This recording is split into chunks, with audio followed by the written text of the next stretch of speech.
Well, that was the.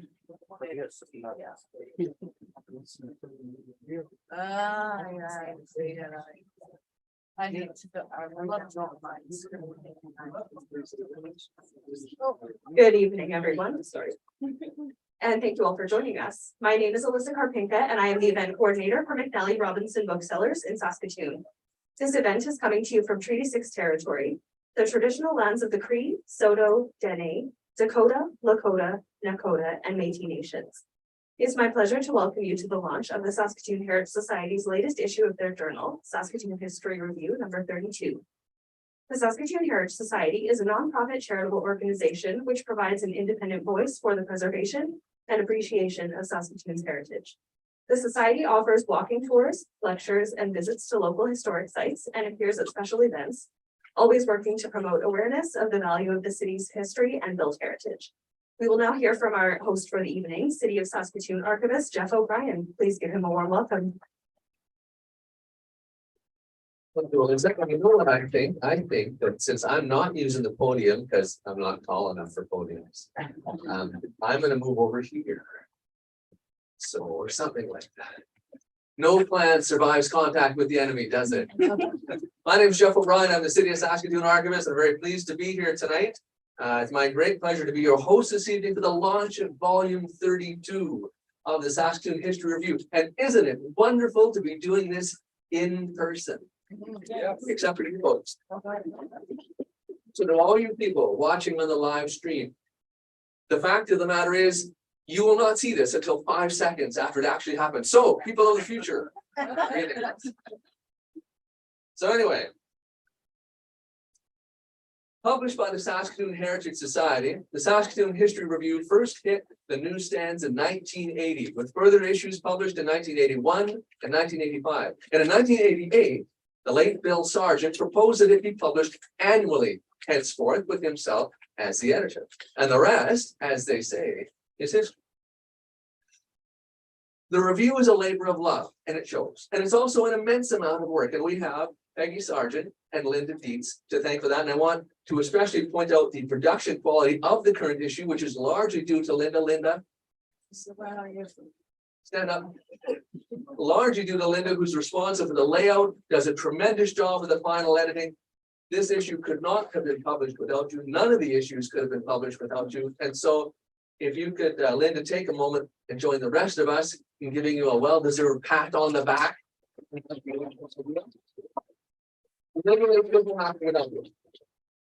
The Saskatoon History Review is also a rare bird. So I asked around. In Canada, there are only a handful of journals like this one, specifically focused on a single municipality. And since the Provincial Archive stopped publishing Saskatchewan history, it's the only historical journal in the province. And that makes it a considerable accomplishment and one to which we should be proud. And when you look at a list of articles published in the review over the years, it's like reading a who's who of Saskatoon history. We have a very robust local history community, and it's in a large part because of the encouragement and the support provided by the Saskatoon History Review over all these years. So this issue features the work of 5 local historians. We have Cheryl Avery, writing about the Stone Barn, the last of the original farm buildings on the U of S campus. Gwen Wright on the 100-year history of Saskatoon's Houghton Boston Printers. David Geary talking about North American car culture and the heyday of Saskatoon's drive-in restaurants, including never before seen photographs. Ken Pontikes on the history and demise of poker clubs in the city, and finally me, writing about Saskatoon's Immigration Hall building. So we're going to hear readings from all those articles in the next little while, but our first speaker of the night is the unsinkable Peggy Sargent. So Peggy has been involved in the Saskatoon heritage community since 1972, when she arrived here from Britain with her late husband, Bill, and their young family. She was a founding member of the Saskatoon Heritage Society, and she has served on the society board for many years, currently pretty much all the time in the role of president. She also serves on the board of the Friends of the Forestry Farmhouse and is a past member of the Guston Trounce Heritage Committee. She has received several awards for her heritage work, including the Lieutenant Governor's Award of the Heritage Canada Foundation, which is now known as the National Trust for Canada, and the Mewasin Conservation Award. She is, in fact, the face and voice of local history in Saskatoon. Peggy, take it away.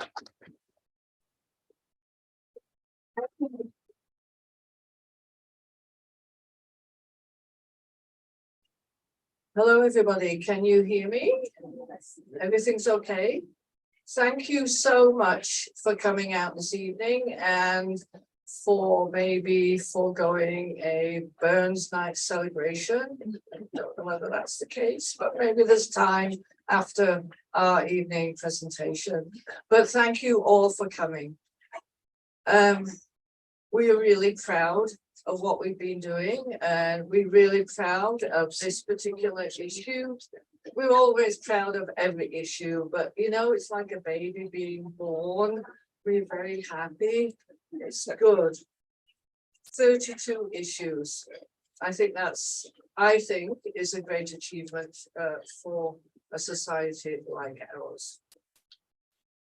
Thanks also are due to McNally Robinson Booksellers for their being so supportive of the writing community in Saskatoon and throughout Canada, actually. So thank you so much, McNally Robinson, for your support and for hosting this evening.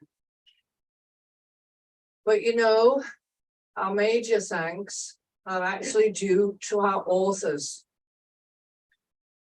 without whose dedication to telling the stories of this city, there would, of course, be no Saskatoon History Review. We know how much work has gone into the research that forms the basis of each article which we have published.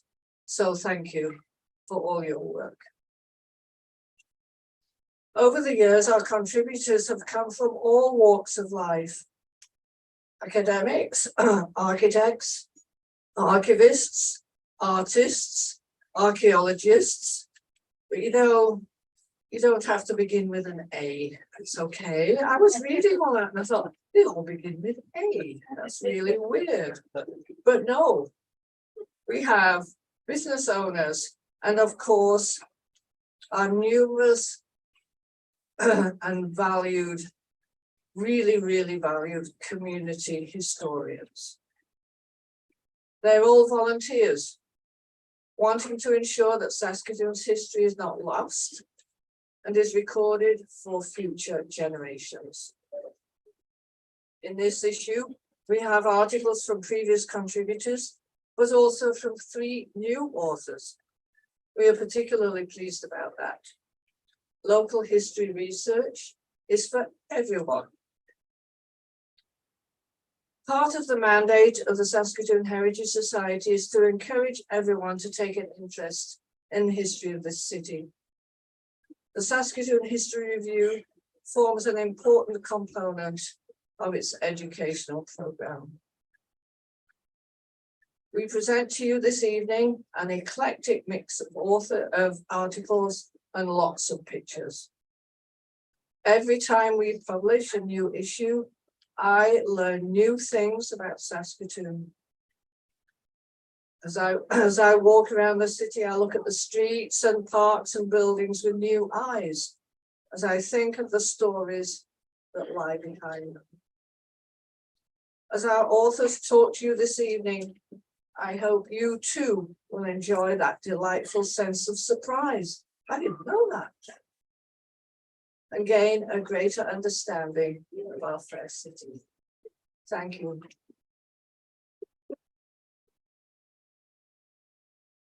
Thank you very much, Peggy. Our first author is Cheryl Avery. Cheryl has been an archivist since 1983, working in Ottawa at the National Archives of Canada, as it was then known, and later in Saskatchewan.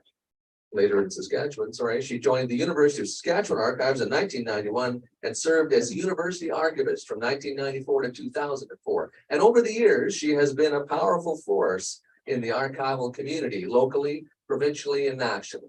In 2009, she was recognized by the Association of Canadian Archivists for her significant contributions to the development of the archival profession in this country. She was a member of the collective that produced her story, the Canadian Women's Calendar. She has co-edited a number of works on archives and public policy and has written about the history of the University of Saskatchewan. She also, for good or for ill, gave me my first job straight out of archives school. Way back in 1995. I had a very good summer. I'm not sure that Cheryl had as good a summer. But I was and am immensely grateful. Cheryl, if I've never said this before, thank you. Cheryl is a dedicated professional and an inspiration, and we in Saskatoon are very lucky to have her. And Cheryl's article is entitled "A University Icon," a different university, the Stone Barn, its storied past and thoughts on its future. Ladies and gentlemen, Cheryl Avery.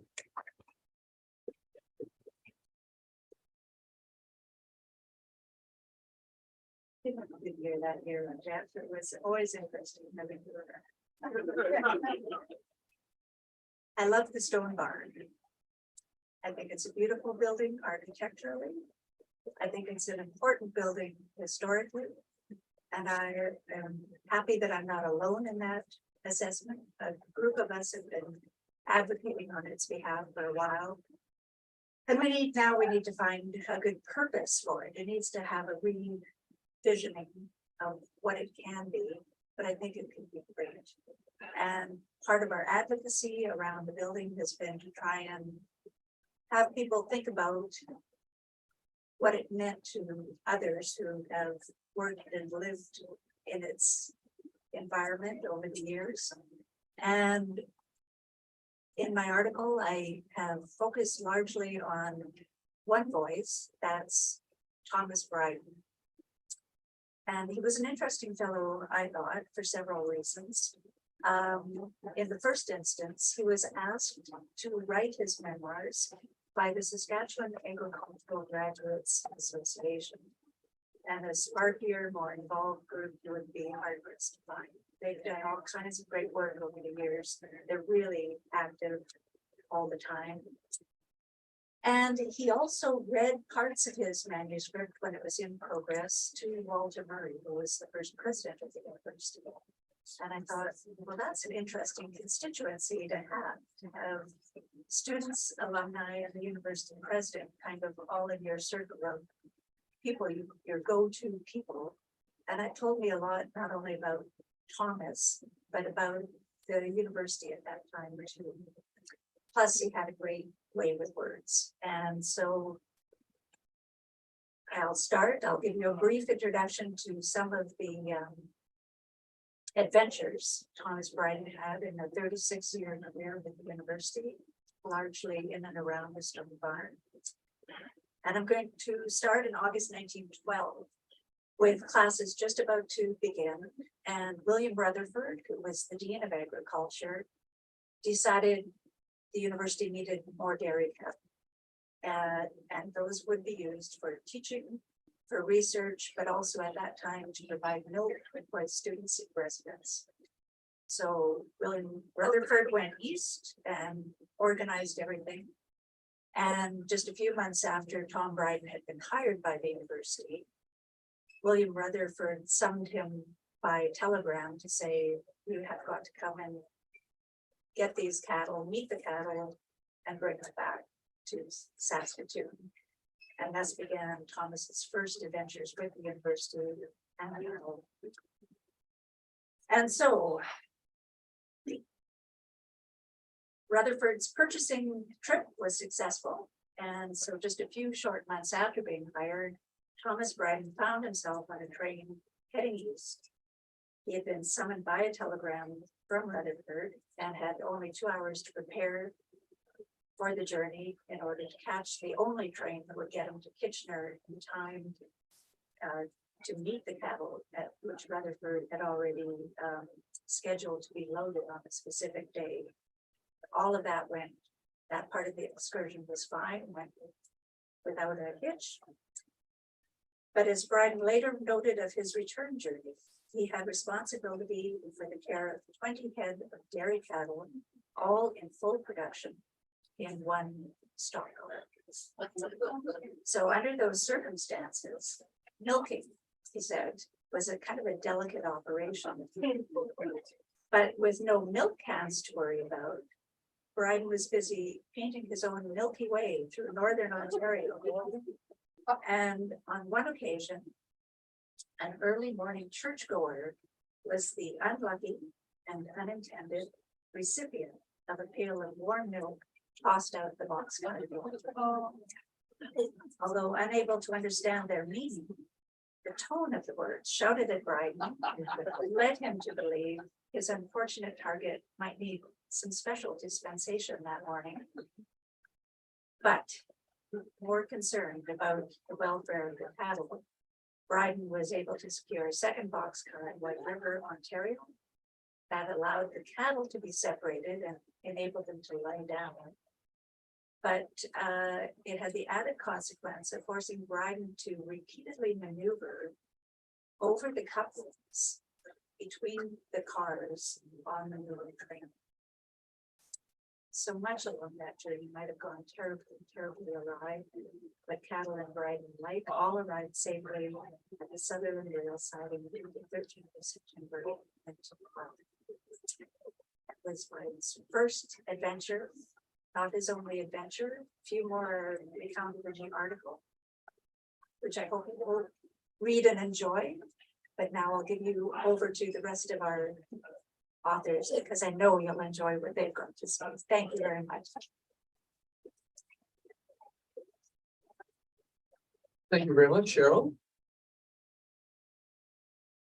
So our next piece is entitled Houghton Boston Printers, the 100-year journey of printing on the prairies, and it was written by Gwen Wright, whose family has owned the company since 1949. Houghton Boston has been printing the Saskatoon History Review since 2015. And in 2019, the company had its 100th birthday, and Linda Dietz got talking to the general manager, Peter Tang, and suggested that the history of the company would make a great article for the review. And so Peter talked to Gwen, and she agreed to put it all together. And so now we have it. Now, unfortunately, Gwen couldn't be with us tonight, but Peter has very kindly agreed to join us, and he is going to introduce the article. You just want to grab the mic over there, ladies and gentlemen, a big hand. Peter. Okay, so here I am paying for the sins of making the recommendation. Now, had I known I'd be here, I wouldn't have agreed to it. So, Gwen sends her apologies. Obviously, she would like to be here and do it in person, but unfortunately, she couldn't make it for the commitment. So here I am representing from Boston, and it's also been a pleasure to be the printer who printed these books for the last 5 or 6 years. So going forward, we're a part of Saskatchewan's history, and obviously we're part of the history for the province as well. Not just today, but yesterday and hopefully tomorrow as well. So and obviously thank you to Peggy for inviting me. Thank you for Linda for continued support over the years, and hopefully there'll be many more issues of news to come over the years, which Houghton Boston will be delighted and privileged to print going forward. Thank you.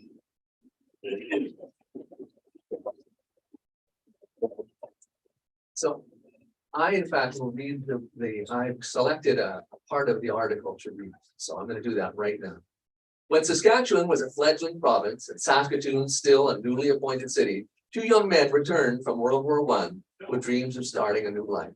Alfred Houghton and Herbert Boston had discovered mutual life goals as they fought together for freedom, and they returned home with a shared plan for the future. They wanted to start a printing business to serve the needs of the prairie city they called home. So Alfred and Herbert began to put plans in motion, finding a storefront and the perfect location, one bustling with new businesses and foot traffic, deciding what their first printing press would be and what they would print. Hopeful dreams began to take shape, and their hard work was close to becoming a reality.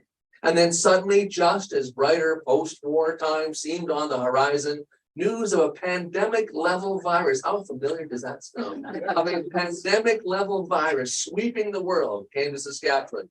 In October of 1918, it was announced that the Spanish flu was officially a clear and present danger right here at home. The following months brought illness, fear, and loss to communities around the province through the fall of 1918 and the winter of 1919. The Spanish flu brought an abrupt halt to everyone's life plans and goals. How could young men and women refocus on future career goals? How could they think of starting fresh, of trying once again to make a new life after so much strife affecting their young lives and community in an already war-weary world? But start fresh they did. In the winter of 1919, Alfred and Herbert bought a small printing press from a local businessman and registered their company with City Hall. Setting the dark shadow of war, sickness, and fear behind them, they launched a brand new printing business in Saskatoon. Houghton Boston Press Company had officially opened its doors by the autumn of 1919 in the bustling and busy location the new owners had hoped to find at 323 22nd Street East on the corner of 2nd Avenue in the heart of Saskatoon's downtown. Along with many other new business owners in the city, starting again after the war and pandemic, Alfred and Herbert worried about being able to even get their printing business off the ground. Would other citizens also be setting the fears of the past aside and beginning anew? Would this new city of Saskatoon even need the services of Houghton Boston Press? Thankfully, the answer was yes. Saskatoon was poised to blossom into a prosperous and successful prairie center for commerce and industry, and newly created businesses around the city began to thrive. And all of these companies would need business cards and stationery and letterhead and advertising brochures to get them going. Looking into the Houghton Boston archives from those early years, the beginnings of prosperity in the city of Saskatoon and across the province can be seen in the ledgers and the job dockets and the printing quotes handwritten in Alfred Houghton's cramped cursive script. The names of newly minted Saskatoon businesses and services just starting their own journeys to success appear as Houghton Boston's first customers. Some of them have long since been lost to history. Many came and went over the decades that passed, but some of those fledgling businesses went on to become the backbone of Saskatchewan and continue to serve our communities to this day. By the mid-1920s, Houghton Boston had become a go-to print shop for Saskatoon and was soon creating much more than just business cards and letterhead. The customer logbooks and ledgers began to list orders for doctors' prescription pads for new family practices, butter wrappers for local dairy farmers, expanding their production to feed the cities, the ever-changing menus for restaurants and hotels and private clubs, orders for entire stationery suites for law offices, letterhead and brochures for new business schools, printing orders from new city hospitals and colleges, provincial university, a glimpse of the beginnings of what Saskatoon and Saskatchewan would become over the next 100 years can be seen in those early days of the 1920s through the printing purchases those new businesses made at Houghton Boston Press. After gaining ground in the 1920s and surviving the Dust Bowl, Depression years, and the 1930s, slowly but surely, Houghton Boston became everything Alfred and Herbert had envisioned for them. They had created a small and thriving family business together in the city they loved and had filled a need for quality printing in their community. They both raised families of their own and were just starting to cast an eye towards future retirement. But instead of rest and relaxation, World War II began in 1939. Houghton Boston survived the following lean and stressful years, kept the presses running, and kept locals employed. But by the time the war ended, Herbert and Alfred were both in ill health and no longer able to continue as the figureheads of the company they had built. It was time to start the search for someone new interested in taking it. So this is the thing about something like this. Who here does not yet own a copy of this magazine? Come on, don't be shy, raise your hand. Okay, I see you on it, 2, 3. Okay, so these readings are teasers. If you want to find out what happened to Houghton Boston Alchemist, you have to buy the magazine. So our next author is the amazing Dave Geary. Dave is a Saskatoon artist and writer. He received a master's degree in fine arts from the University of Saskatchewan in 1970, with graduate studies in three-dimensional design, pre-architecture studies and Soviet design and architecture in the post-revolutionary period. He taught three-dimensional design and pre-architecture at the University of Saskatchewan and worked as a staff writer and artist for 10 years at Think In Inc. Publishing Company in Saskatoon. As a visual artist, he has been in numerous exhibitions over the years, and for more than 20 years, he was a medical illustrator, producing detailed anatomical and surgical illustrations for textbooks, lab manuals, and medical journals. Hang on, I have to do something. Okay, let's see if that.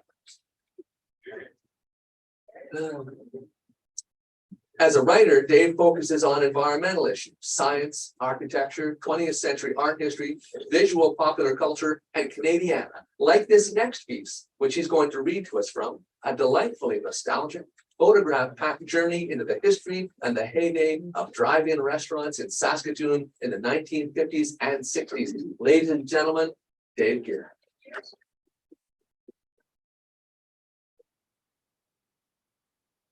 Try this out first. Okay, it works. Yeah.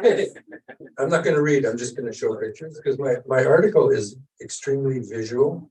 There's 27 photographs and drawings in the article. So I decided to show it all the pictures as a teaser. And Jeff, my graduate degree was in the 85, not 70. My undergrad degree was from the 70s. Okay. First, when you see the magazine, you'll see all these pictures. I got a few more here in the PowerPoint. So this is the first drive-in restaurant in Saskatoon, an independent called the Nighthawk. By the way, the first few drive-ins I'm going to show you are all within a few blocks of where we are right now. Where Fuddruckers is right now, that's where this was. Then the Dog and Sons was at Fuddruckers. And then the A&W is just down the street from there. And El Rancho was quite a block away from Fuddruckers. So this is the first drive-in, the Nighthawk. Started by Emma Kemp and Norman Kemp.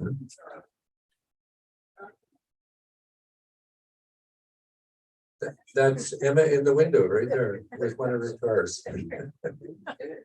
I tell the stories about all these little things. I found some real funny stories about every one of them. So you'll see the magazine. Emma later opened the Dairy Queens. She's the woman who opened the Dairy Queens in town here, and that still exists, just not far from here. The Nighthawk was bought by Peter Golf from Golf Steakhouse and so on. Peter died in 2009, but Peter bought it in 1955. This is the grand opening ad in the Star Phoenix. Peter ran it as the Nighthawk for a few years. Then he bought the Dog and Sons franchise coming up there and opened the Dog and Sons there in 1959, same site. There was one way on Lorne Avenue called the Chicken Inn. Maybe some of you remember this vaguely. They had an outdoor roller rink there. I tell some stories about that. The JD's was just out here somewhere. Here was a roadhouse, drive-in at the beginning. Opened in 54. Oh, and then later the O&O. O&O drive-in. It's kind of a drive-through on 20th Street. It just closed in 93.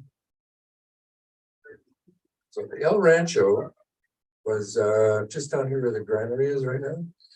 Opened by Joe Young.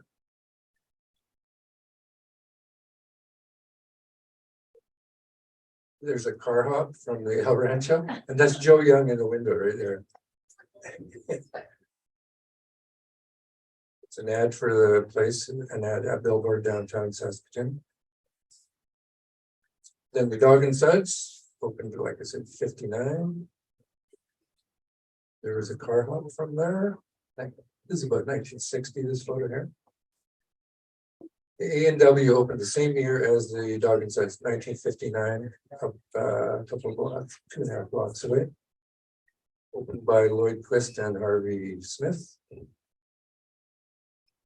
And it was a drive-in too, like this car hop system.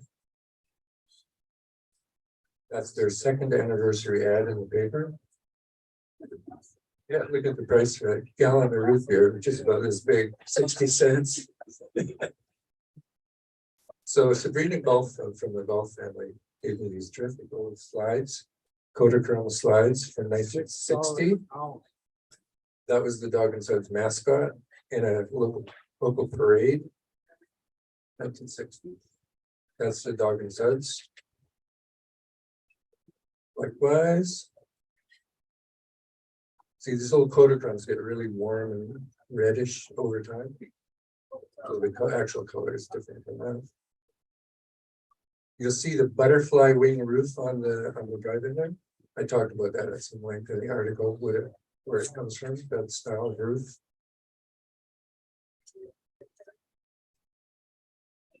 Oh, and Button Bounce was there from the beginning, it was from 1960.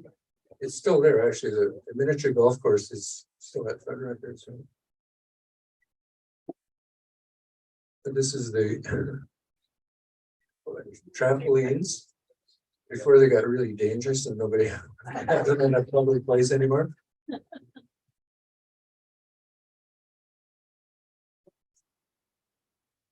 That's the golf course.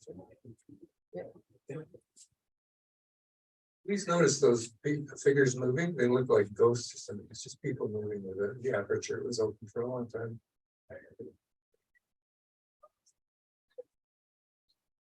This is a page from a local magazine called Flow Magazine from a few years ago. I have an article about the O&O. So that's their outdoor kind of drive-through big menu board right there. With Ukrainian food and other fast food things, you know. That's their sign. We have a triangular sign of two images. And then I talk about the drive-in theaters a little bit at the end of the article. This was the Starlight, I think, yeah, on 8th Street. It opened in 1950.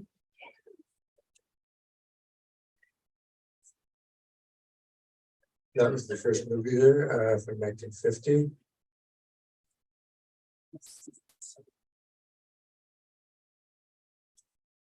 This is the Sutherland Park Drive-In. Anybody remember that place? It just past Sutherland on the road, the highway to Humboldt, where it goes. Or upper right-hand corner, that's the forestry farm. The foliage covered area, just to orient yourselves. That was the ad for the first movie there at Sutherland Park. Please notice that little cartoon part of the ad down there. Everybody's smoking. The guy's smoking a pipe and everything. That was one appeal and one pitch to get people to drive in. So you could smoke in there. You could wear your pajamas. You could eat as much food as you want. Bring your own food. Yeah. Oh yeah, fireworks display. Does it say the price of admission there? Children are free, and I think adults are 50 cents. Yeah. Yeah, imagine. So that's the Skyway Drive-In. That was out on Ottawa. It was then called Avenue A toward it was near the airport, near a big motel in the airport out there. So I love that photograph. It's very atmospheric. It's a big snowstorm. That's why drive-ins maybe didn't last out in the prairies here until up to today, right? So I just got a few more at the end here, kind of a PS. Little ads for little drive-ins. I didn't find out much about them. They're very obscure little local places. Like Bobby Doo's out near the Sutherland Park Drive-In. I'd never heard of it before. This ad's from 1951, I think. They probably didn't last long for like a year or two or something. Likewise with this Mayfair one. Mayfair Glen Drive-In, that would be Avenue A out of Wildman and 33rd.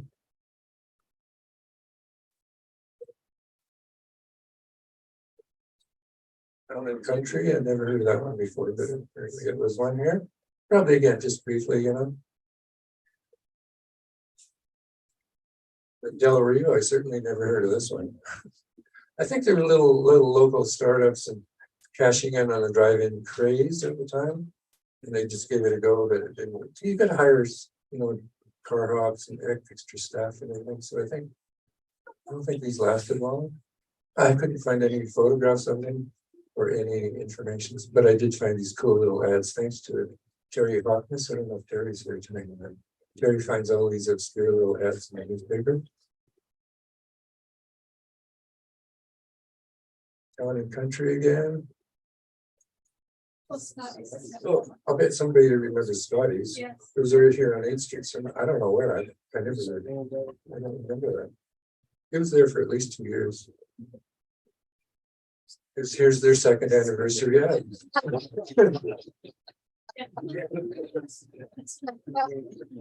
Yeah, There's a Chinese one. This is out in near the Sutherland Park and on the drive out of French Hill there. I think there was a motel out there in that area. Might be part of a motel.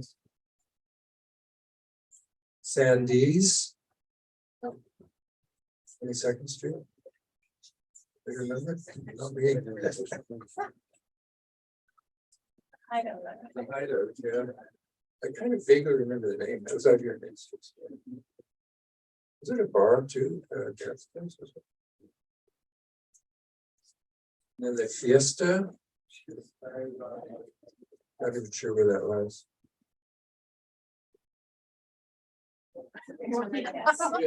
Burger Baron.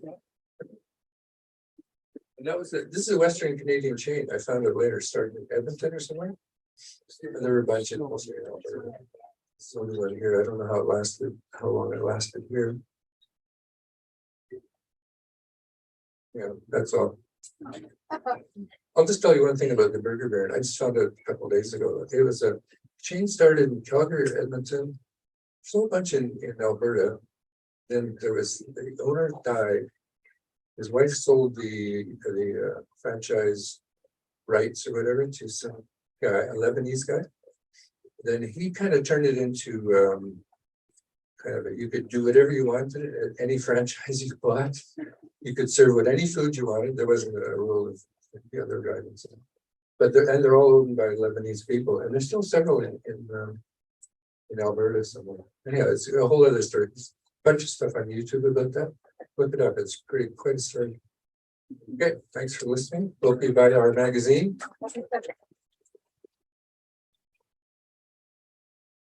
Thank you very much, Dave. And while I was talking, I remembered what it was I wanted to talk to you about. Okay, so our next author is Ken Pontikes. Ken was born in Saskatoon and attended Buena Vista School and Nutana Collegiate. His family was actively involved in Saskatoon's Greek community. After earning undergraduate and graduate degrees in economics and public administration, Ken embarked on a 30 years public service career with the province of Saskatchewan and the city of Saskatoon. He has also been a lecturer in economics, local government, politics, and public policy at the universities of Saskatchewan, Regina, and Alberta. So Ken knows stuff. Ken has been involved in many community organizations, and events, including as the founding president of Saskatoon Folk Fest.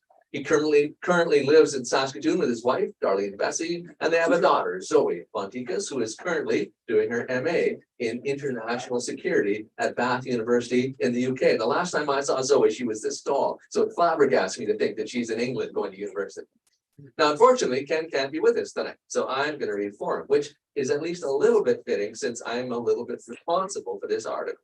What happened was Ken came to the city archives and he's looking for information for some research he's doing on his family history. It involves the old Ritz Hotel, used to be on 21st Street, just in from First Avenue. And the little gambling club that had used to be in the basement of the Ritz. And these clubs, which flourished in Saskatoon until the 1940s, operated in a somewhat legally gray area. And in 1942, that area became something quite a bit less gray, and the club ceased to operate. So the things that Ken was turning up was really compelling. And I said, look, God, this will make a great article for the review. And so here is a selection from Ken Pontikes' article, Social Gambling and the Demise of Saskatoon's Social Clubs. Saskatoon's 7 commercial poker clubs, also known as social clubs and poker resorts, were in full operation on the last day of March 1942.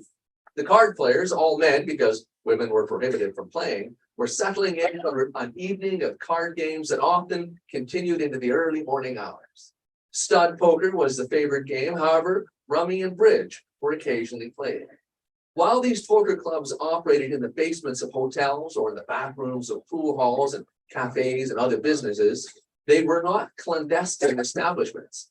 The city's Henderson Directory identified most of them. Saskatoon police frequently visited them to monitor the activity and to discourage cheating and the participation of professional gamblers, which was not allowed. On March 31st, however, on March 31st, 1942, after several weeks of observation and investigation, police raided all 7 of Saskatoon's licensed clubs. The clubs were subsequently convicted under the Criminal Code of Canada for excessively skimming money, known as taking a rake off from the wagering pool, the pot, contributed to by players during the games. The story of Saskatoon social clubs and the relentless efforts by certain municipal officials to shut them down have been almost forgotten. My father's involvement, Ken's father, that is, in one of the clubs piqued his interest in learning more about them.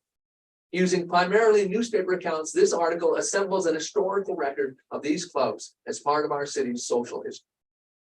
Public opinion in the early 1940s concerning gambling was arbitrary and contradictory. Horse racing, playing the stock market, and carnival games such as spinning a wheel of fortune or throwing balls or darts at a target were acceptable. Lotteries were still illegal, as was bingo, except when the proceeds supported charitable or religious causes. Businesses with pinball machines were frequently raided by Saskatoon police. Card games such as poker were permitted in private homes, rooming houses, and hotel rooms, and among family, friends, colleagues, and even recent acquaintances. So we could play poker. These games were illegal when cheating occurred, when the odds favored some of the players, and when a non-player profited from the game. Finding and charging individuals and organizations involved in illegal card games was challenging, often involving undercover police investigators and many weeks of surveillance. In 1942, the term social club referred to gambling establishments which only provided facilities to play card games. Now, social clubs were not the only establishments catering to poker players. Fraternal, business, sports, and other member-owned clubs collected annual membership fees and provided a wider range of activities. For example, at that time, the Saskatoon Golf and Country Club and the Saskatoon Bridge Club had designated rooms for card games. The Saskatoon Club, the Saskatoon Golf and Country Club, and the Saskatoon Bridge Club had designated rooms for card games. And these clubs relied on membership fees from committed members, as well as charges for various services and consumable products to cover the club's expenses, including those specifically related to the card rooms. Now, except for those social clubs located within hotels, the social clubs relied on only 2 major sources of revenue to cover their expenses: the rake-offs, which were tightly controlled under the Criminal Code of Canada, and the sale of consumable products such as food and fresh playing cards to the players and to observers of the games. Social clubs were incorporated under provincial legislation and licensed under municipal bylaw. While identified as memberships organizations, the social clubs operated like privately owned businesses. So membership conferred no special benefits on the card players, and dues were rarely collected. The social clubs welcomed card players who were visiting or temporary residents of the city, such as hotel guests. They also provided card playing venues for those who could not afford to pay the higher fees of the member-owned clubs, like the Saskatoon Club, or who were excluded because they didn't belong to a racial or ethnic or occupational or fraternal group which operated a card playing facility. University students were also potential customers of social clubs. So the point being made is that although they were membership clubs in name, they were membership clubs in name only, and really they made their money from the rake-off and from selling cards and food. So a coalition of Methodist, Presbyterian, Baptist, and Anglican religious interests, as well as temperance and labor organizations, had cast a broad net, identifying unchristian and immoral behaviors, including consuming alcohol, transacting business on Sundays, prostitution, and gambling. And they viewed gambling as inconsistent with the Protestant work ethic, as something that resulted in an illegitimate redistribution of income, which threatened family and social order and challenged Canada's future as a nation built on Anglo-Saxon values. And this perspective was known as the Oral Reform Movement. In Saskatoon, social clubs faced a relentless attack by local moral reformists who decried the federal government's lack of commitment toward criminalizing gambling. With the police chief, certain members of city council, and religious leaders as their champions, Saskatoon's reformists were among the first to shut down commercial poker clubs operating in Western Canada. Despite declaring a victory in this battle in 1942, the reformists had not won the war. Social gambling remained widespread, popular, and legal in Canada, in Saskatoon. Gambling, which was previously regulated within the poker clubs, now moved underground. And if you want to learn more, well, I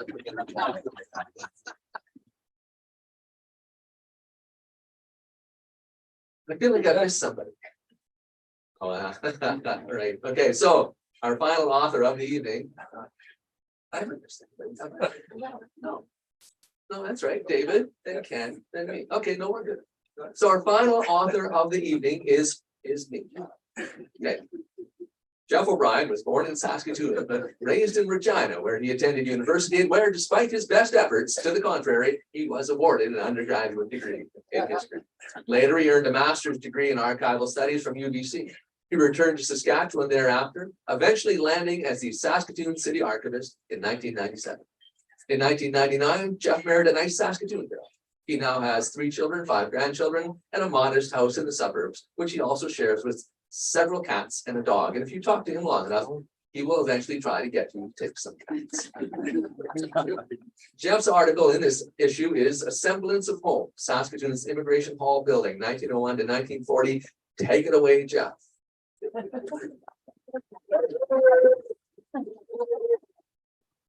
Well, thank you for that lovely introduction.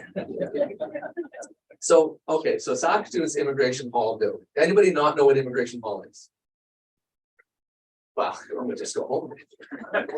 Anyway, the Immigration Hall stood on Avenue A for many years, just up from the river, and it was a place where new arrivals to Canada could stay while they got their feet under them.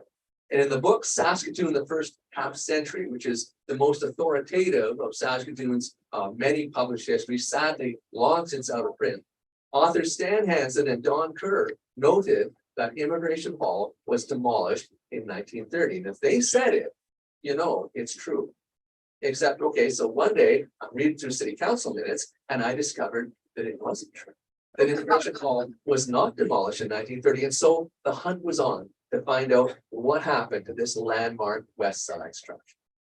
Now, at only 2,400 words, this is the shortest piece in the magazine by a considerable margin. So I'm going to keep my my reading consequently shorter, something like that.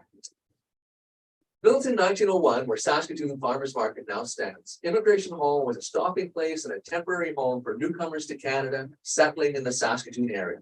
One of the oldest buildings west of the tracks, and certainly the largest at one time, it was a West Side landmark until 1940, serving not only the needs of new arrivals, but also as a rooming house, as temporary lodgings for returned soldiers, and as the offices of the City of Saskatoon Electrical Department. Surprisingly, there are no photographs. You can see it in other pictures, usually in the background or way off in the distance somewhere, but in all the years it stood there down on Avenue A, no enterprising photographer ever thought to make a picture only a bit, or to go inside and get a shot of the interior.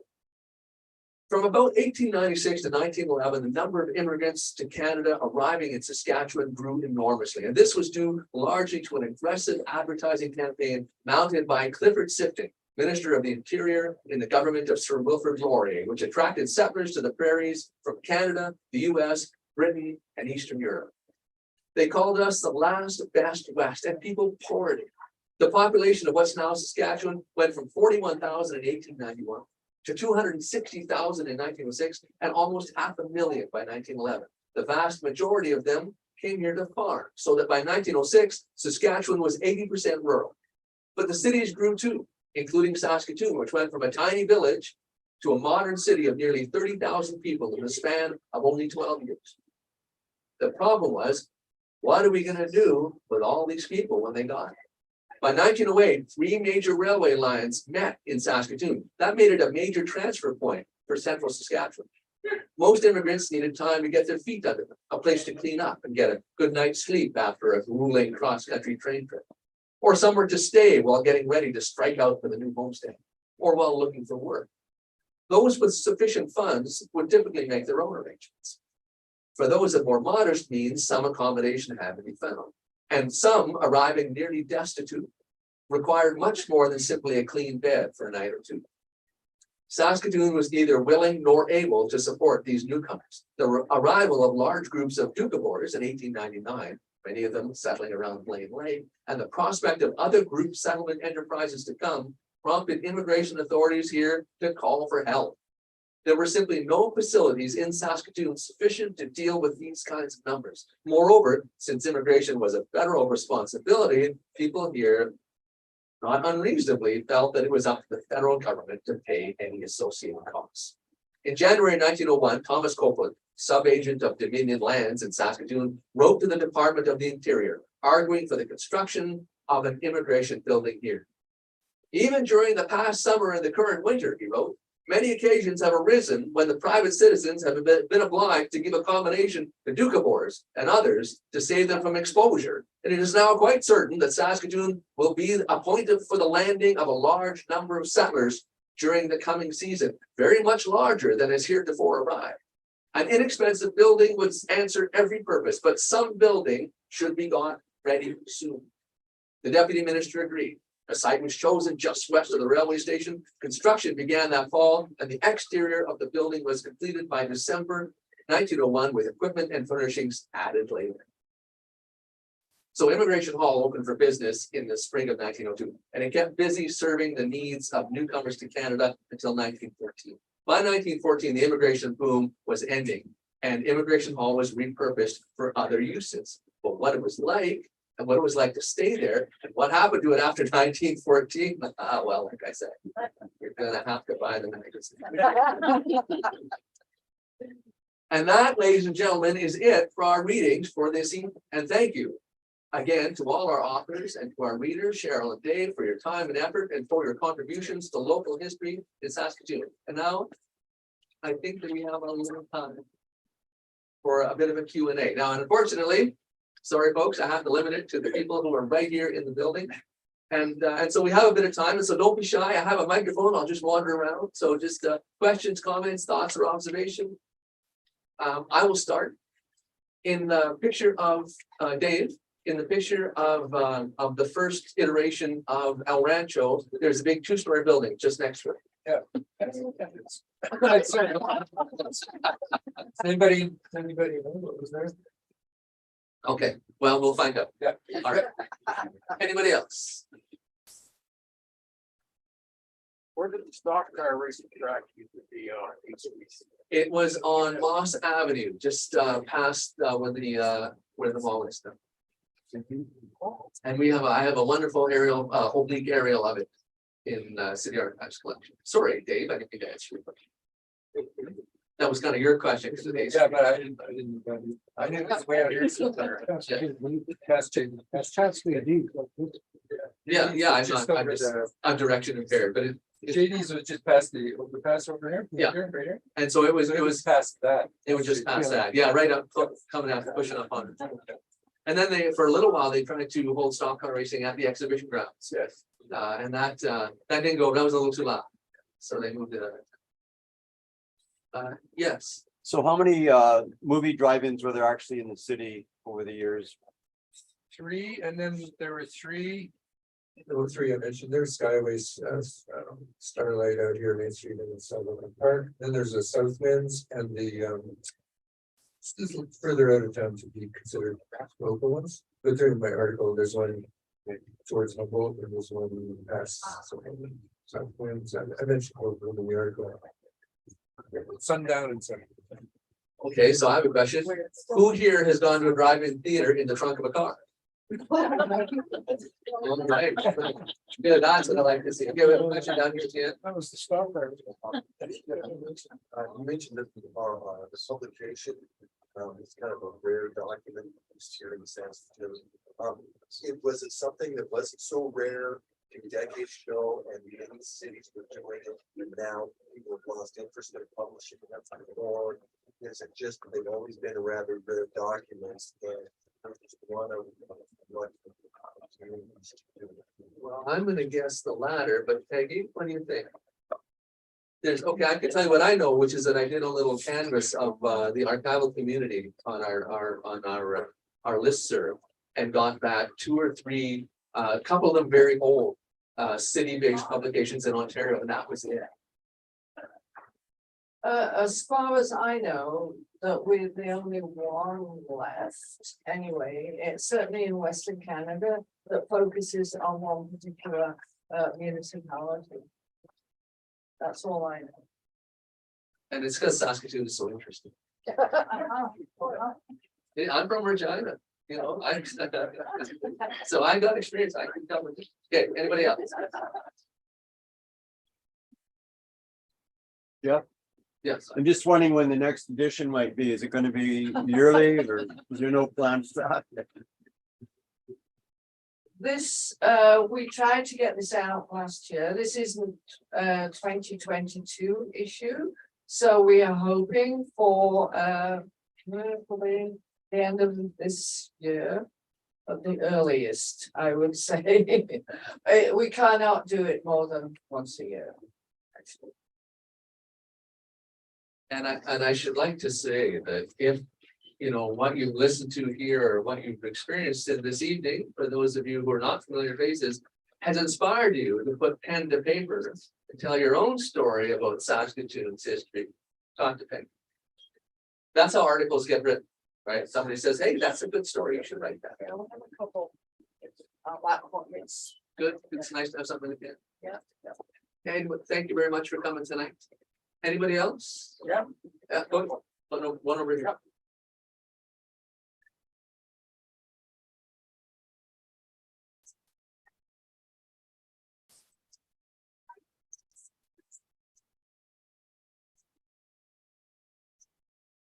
Now, is that Duffy's, like Duffy's Twins, the movie theater on 8th Street? Okay, so Duffy's ice cream parlor downtown? When? So. Oh, wait, okay, maybe we don't need to know.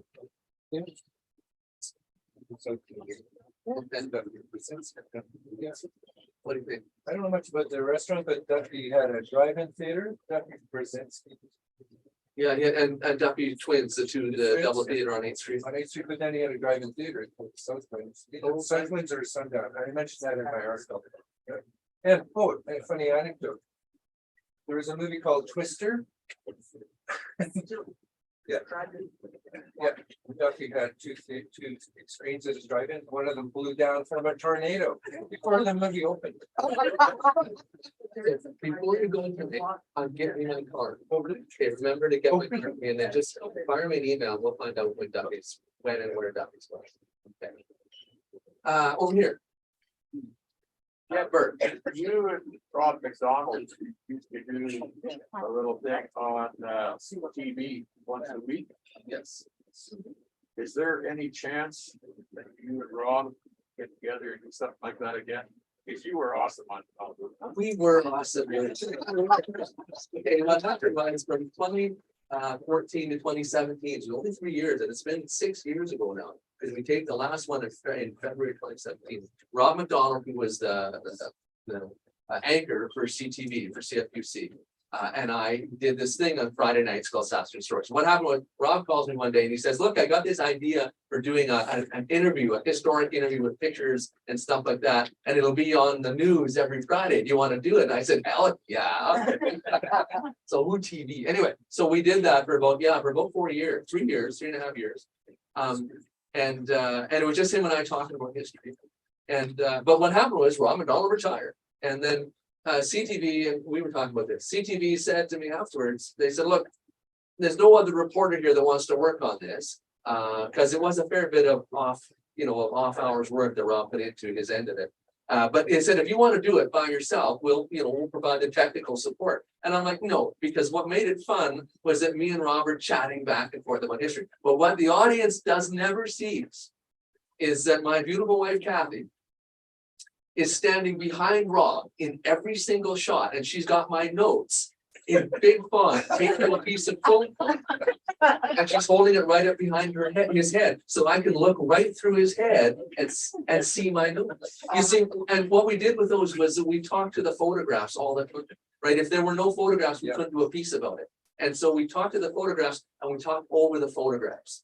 And we would do it all in one take. And so we had to have it scripted because we'd say things literally like, okay, so now if you look at the back of the picture here, the guy on the couch, that's blah, blah, blah. And to do that kind of thing, you have to know what you're saying before you say it. So those were all scripted. And my wife was our script girl. And she was supposed to be here tonight, but unfortunately she could not come. So else I would wave and smile. Anyway, questions about that? Anything else about the issue about the readings? So Cheryl, what's going to happen to the stone barn? Yeah, good question. Yeah. Well, I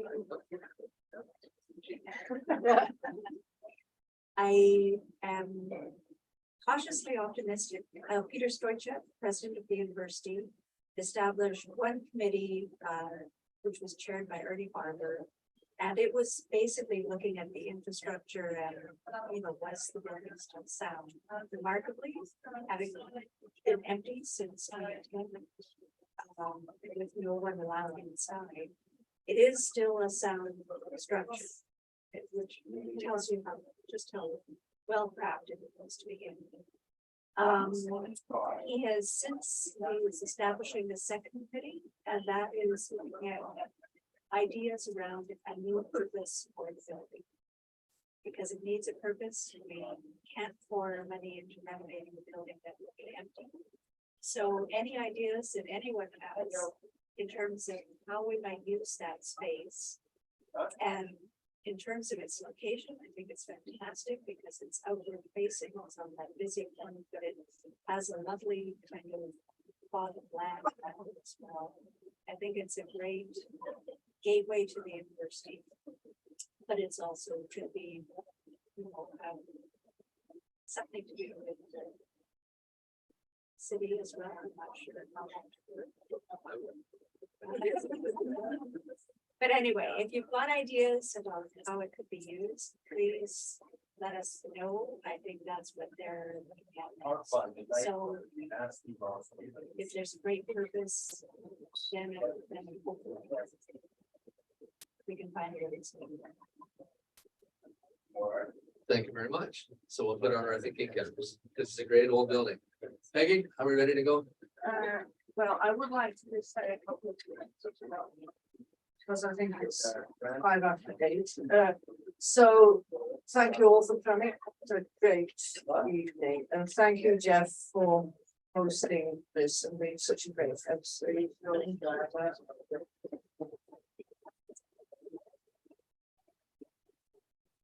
I do have to say a couple of things since I have the floor for a minute.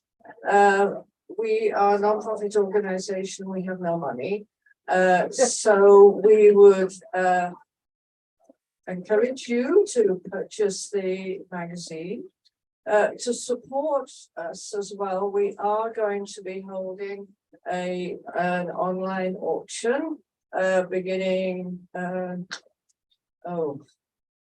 February